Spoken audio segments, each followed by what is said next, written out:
तर हे बघा आमच्या गावाला हे आळूच्या वड्यांची पानं आहेत. हे एक पान किती मोठं आहे बघा. हे बघा केवढं मोठं पान आहे, सुपा एवढं पान आहे हे. आणि ह्याच्यात मी आता 4 पानं करून अशी आळूची वडी करणार आहे. तर हे एक आहे आणि अजून दाखवते तुम्हाला. हे बघा तेवढंच अजून 2. हे बघा किती मोठी पानं आहेत बघा. आणि हे एक छोटं आहे.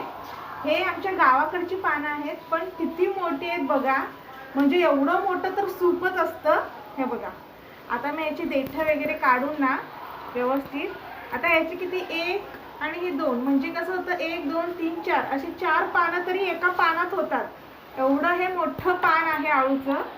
तुम्ही एवढं मोठं पान कधी बघितलंय का, किंवा तुमच्याकडे एवढी मोठी पानं असतात का, मला नक्की कमेंटमध्ये सांगा. ठीक आहे, मी आता आळूच्या वड्या केल्यानंतर नक्की दाखवेन तुम्हाला संध्याकाळी. Okay bye. Please like and subscribe.